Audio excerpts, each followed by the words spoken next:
with a new segment that we're going to tentatively call the Decalogue. Yes, you can Google this word. It actually is a real thing. It refers to the 10 Commandments normally, but I think it refers to a list of any 10 things that you can talk about, especially about one topic in particular. I mean, we all know that the 10 Commandments were actually 15 until Moses dropped one of the fucking tablets because he's a clumsy fuck. Anyway, these are presented to you in order from least to greatest. So without further fanfare, let's get to the top 10 reasons why it's great to be an atheist in Utah. And this probably can relate to a lot of places out there in the world as well. So don't think this is just catered specifically to Utah. So number 10, we make up for a lack of dog parks and with an overabundance of LDS church lawns to let our dogs shit upon. And for me, yes. I've always wanted to pee on the buildings, like when I go out for my runs and stuff like that, but I'm almost certain they have like infrared cameras to catch people doing shit like that and like motion trackers and stuff. I think the LDS church is more nefarious than they really probably are. No, I was nearly run over in a church parking lot. Okay, real story time, okay? Me and my ex-husband decided we were going to start training with my little brother to get him ready for the military. And we took my other little brother, the youngest brother, out with us. So we would go on runs and we would sing cadences and we'd go, push-ups and sit-ups and all that. We did all sorts of things together. So we're out on a run. And we get to the and the end part of our run was a church, and then we turn around in the parking lot and go back.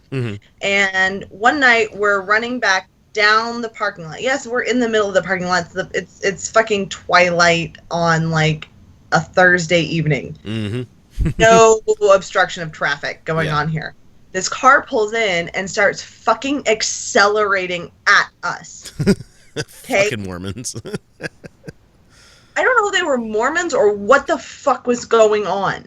This car starts accelerating at us. And I grab my youngest brother, and my ex grabs my older brother, who's younger than me, but the older of the two brothers. Got it.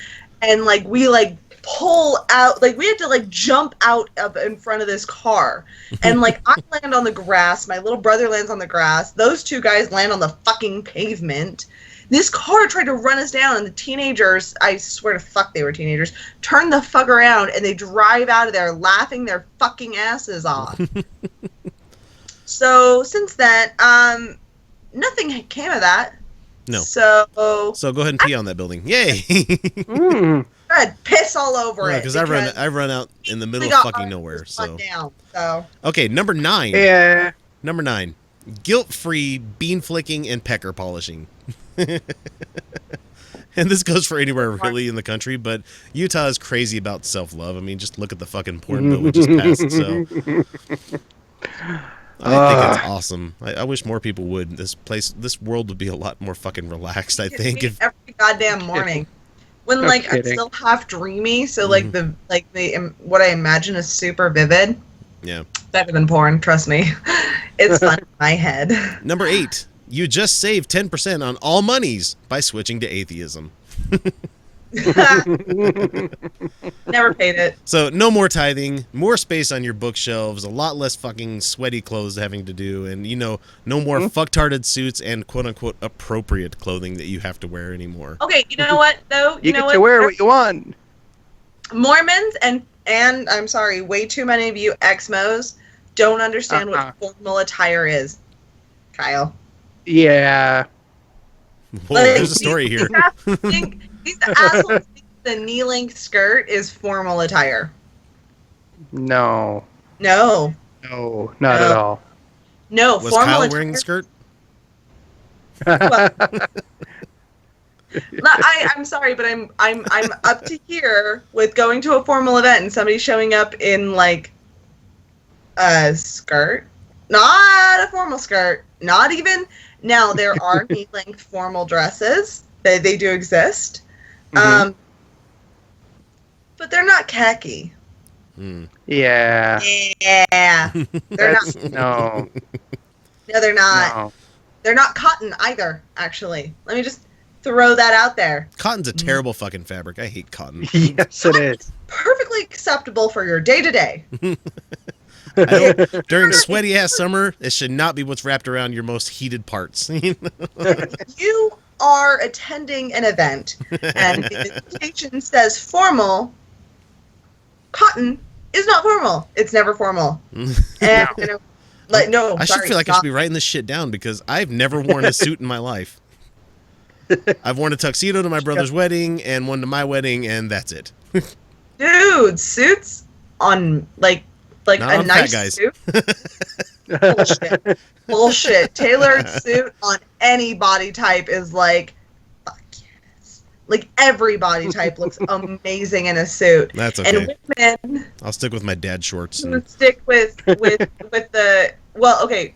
No, I'm sorry. I'm gonna not even gender specific, but people who want to wear a formal gown, a properly fitted formal gown looks amazing on everyone. So you have no excuse. Who, me? I got no excuse. Yeah, you. I just don't want to spend the money on something I'm not going to fucking wear. That's all there is to it. They are expensive. Yeah. But so are dresses. And my body type changes every fucking couple of years, so I had formal clothes and then they don't fit anymore, and then they fit too tight. The night is always worth the formal dress. I'm sorry. Yeah. I have never attended a formal event that was not fucking worth it to put on the dress. Mm-hmm. It's a fucking blast. Are you kidding me? The night is dark and full of terrors, Felicia. The night is full of flattering lighting and booze. Boobs? I like boobs. Booze. So, and booze. kind of like number 8, this is those. number 7. Number 7 is the sudden drop in fast prayers and calls from the time and money vampires asking for assistance in your help. Oh, shit, yeah. Because in Utah, like, I just see people in my neighborhood. I mean, I mowed my neighbor's lawn today because he's having some medical problems and shit, and that's got to kind of grate against him because they'd be like, the atheist cut my lawn. But, you know, they're supposed to be calling on their other church members to do stuff like that. And it's not even only that. It's like, oh, well, Brother Jenkins and Sister so-and-so need fucking help moving this weekend, and everybody from the ward's expected to show up. And if you don't show up, ooh, boy, do they talk shit about you. Yeah, they do. And but you know what? That's okay. Fast offerings and shit like that, that's just bullshit. Google that for those people that don't have any experience with Mormons, you know. When you're already hungry and needing of a sandwich, they ask you for money. Stupid. So being the face of the movement and letting everybody know that it's okay to be an atheist, because in this state, there are few fence sitters. You're either of faith or not. We're the not, and we shouldn't even exist according to the LDS Church. So that is true. There is a lack of fence sitter. Fence sitting doesn't go over very well here. But boy, does it feel good to be like it feels so good to be the no to their yes. It's like, no, you don't go to church? Nope. Drink. You know? I haven't seen you in the ward before. Nope, you sure haven't. I will take that 20-ounce coffee. Thank you very fucking much. Like, So when I've said it before, the summer like barbecue is coming up for the neighborhood. I'm definitely gonna fucking crate out bring out the fucking cooler with me that has a sign on it that says free beer. You know, just come talk to me. I can't wait to meet the atheists in the neighborhood. I know there's some. We're fucking everywhere. Let's see. Number 5, the amazing array of Utah breweries and distilleries. We do have a good amount here, yeah. No, and it's good. Array. It's fucking fantastic beer and distilleries. Yeah. Like, nationally recognized. Have you seen what High West goes for out of this state? Mm-hmm. Yeah. Oh, yeah. Taxes to justify the high cost. They're like, guys, High West whiskey, though. And I've seen an Epic Brewery sign in Japan. Yeah. Oh, Epic Brewery is ridiculously good. Epic is like a callback to the way beer was always supposed to be. Yeah. Mm-hmm. Oh, it's amazing. Mm-hmm. Epic is amazing. The best Utah beer now made in Denver. True. Thanks, but Utah. I still like the fuck out of Squatters. Squatters makes great beer. Roosters makes good beer. And I like Roosters because they're local and they're like 2 blocks away from my house, but that's not saying much. Let's see. Number 4. Sunday is the best day to do stuff. except buying a car. Or there's a shit ton closed on Sunday. Yeah. And mass transit doesn't run quite as much as it should on Sunday. Yes, it's the best day to actually get stuff done. Especially if you can get to there's so much closed. If you can get to the grocery store before mass lets out for the Catholics, you have the whole store to yourself. It's amazing. Don't ever try to buy ice cream. Don't ever go anywhere that sells ice cream on a Sunday.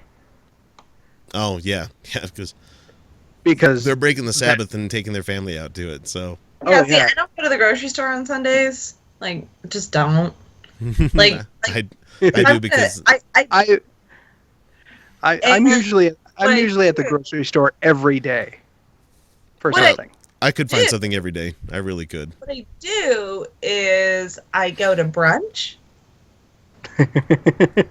And that's delightful because nobody's there and I can order food and it's fun and a Bloody Mary. It's fun. And I can do that. Well, yes, I will have a mimosa with my coffee. Thank you very much. Thank you. That's delightful. And my eggs Benedict are fabulous. Who's at church? Fuck you. You're at church. This is breakfast food. Yes, there's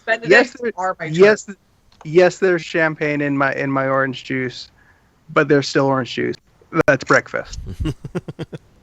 That's what I love about Vegas. I love the fucking champagne brunches on Sundays and Saturdays and shit. It may cost you a little bit more, and the champagne's not that great, but boy, is it great getting fucking tanked right at like breakfast, lunchtime. Second breakfast. I am a fan of quiche and quiches. Benedict. I don't like hollandaise sauce. I've never fucking liked hollandaise. Tastes really? You probably haven't had a really good one. Probably. Yeah, not. good hollandaise sauce. It's actually surprisingly hard to find really good hollandaise. Yeah, I think the last one I had was made with the McCormick like the what is it, the gravy mix kind of thing that you can get. Yeah, so probably not very good, but no. Hollandaise has to be made fairly fresh. It has to be made incredibly fresh, and it's a double boil method, and you use 8 eggs, and it's just the yolk, and yes, it's a pain in the ass. But good hollandaise is egg yolk, water, Worcestershire, and pepper and lemon juice. Boom. Boy, I should fucking love it because that has everything I like.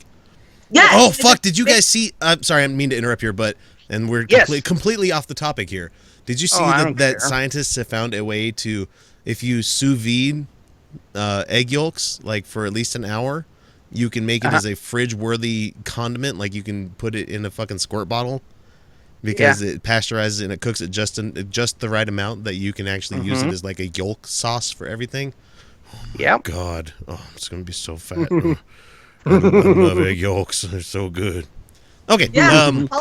So making eggs Benedict at home, which I've done, and I'm sorry. I'm gonna food talk with you. Yeah, we haven't talked cheese in a while, so. Well, that's okay. We can talk hollandaise sauce. That's fine. Yeah. I use uncured bacon, not Canadian bacon, because I prefer that. I use uncured bacon because it's not overwhelming in its taste, and I poach the eggs myself, and then with the hollandaise sauce. I said, you double boil method, which means that you put a bowl on top of boiling water, and it's medium heat, and you whisk that shit constantly, okay? That's how I make my chocolate. Don't be lazy. Yep. Fucking whisk. Whisk like you mean it, okay? And whisk then like you mean it. It only works if you do it while you're listening to Devo. Exactly. Right. That's what makes a good hollandaise. Devo. Right. So then you pour that over the top of it, and then this is the kicker. You top it with slices of avocado, I missed a step. You toast your English muffins in the broiler, and then you retoast them again with cheddar cheese. I mean a good sharp cheddar. Come on, English fuckers. Okay. Or I prefer Irish, but I'm splitting hairs. Butter. English melts better, fucker. But the Irish, because it's not as tough and it has more moisture, so it's crumblier. Yes. So English cheddar, but nice try. So you melt it with some English cheddar, and then on the top you top it with some avocado and some fresh ground pepper. Boom! That is your brunch right there, motherfuckers. And if there's not alcohol involved in this, you're doing it wrong. Mm-hmm. no. Like in the when you're consuming it, if you're not pairing it with an alcohol, I recommend a Bloody Mary or a mimosa. Both are fine. Number 3 on the list, we have Pie and Beer Day is infinitely greater than fucking Pioneer Day. It literally beats the magic wand underwear off of that shitty holiday. I'm sorry, it's my birthday. So, yeah. Oh, is it? Yeah. No, Pioneer Day is actually my birthday. Like, for reals. July 24th is my birthday. So, I get fireworks and all the booze. It's a blast. I have the best birthday ever in Utah. Fireworks season's coming up. Fucking fuck. I swear to God, I'm gonna find the neighbors. I'm gonna find those neighbors. I'll fucking shove a mortar shell down their chimney. Number 2 on the Decalogue tonight, we have premarital sex. Duh. I mean, come on, this is a deal maker for sure. Woohoo! Come on, number 2? That only got number 2. Number 1 better be fucking amazing. Well, I did have help. I surveyed the fuck out of people trying to get the top reasons for this, so there might be a little bit skewed towards the ladies out there. But the number 1 reason is you can show your fucking porn shoulders in 100-degree weather, and for us guys, string bikinis are commando in the summer. Bullshit! Premarital sex is better than that. Yeah, but the sex is like blort and you're done. But you know, being comfortable in the hot, you know. Not the sex I have. I don't know what you're talking about. The sex I have. Oh no. No, Blort. that shit takes an hour minimum. I know because I just went over to the fella's place for a wiki on Wednesday and it was an hour long. No. Oh, shit. You know, we should probably have a talk with him and let him know that he really doesn't need to try to impress you anymore. Yeah, no, he really does. And hey, Beefcake, man on the boat. And you gotta find the man on the boat. Oh, he does. I'm just trying to make a joke about it taking an hour. An orgasm? But you think it's only one? You think it's only one? No, Come of course not. on No. right now. We know you, Felicia. Nope. This is season 2. We know about your rolling thunder orgasms that you got going on here. Amazing. I am so lucky, you guys. Yeah. No, premarital sex is way better than showing my porn shoulders. Like, I don't even give a fucking. I show up. I'm sorry. I opened this up to everybody. Work. I show up to work in tank tops and nobody says fucking shit. In fact, what they do say is, "You look nice today." But you have to think of it as I should have prefaced it more of if you're an Exmo, because that's what happens with Utah is that for the most part true. you are Exmo if you're in the atheist community here. And for a lot of ladies out there, I can imagine having to wear the fucking garments plus a or a t-shirt underneath your like spaghetti straps. Oh, that is like the worst fashion faux pas that I've ever seen. You know, I'm we should do another one that's more specific, just for the Exmos. Yeah, this is the first. I would be really disappointed if, you know, going to an opulent building and having your genitals massaged by strangers doesn't make the list. They only touch your thigh nowadays, don't they? They don't. Hold the fuck on. I gotta go back to number 2 here again. Because in Utah, we do not talk about sex. And we do not enjoy sex. And women are supposed to be, like, chaste. And, like their sex is just to have babies and bullshit. So, if we're just talking specifically Exmos, like, the enjoyment of the orgasm should be number fucking 1. And bitches, if you have not yet figured out how awesome your orgasms are, get on it. Get on it. Okay? Mm-hmm. There are tools. We are the great apes who use tools. There are tools available for this shit. It will blow your mind. Back arched, toes curled, yes. That's All right. amazing. Yeah. Yep. And that's the Decalogue for the week. We hope you enjoyed it. There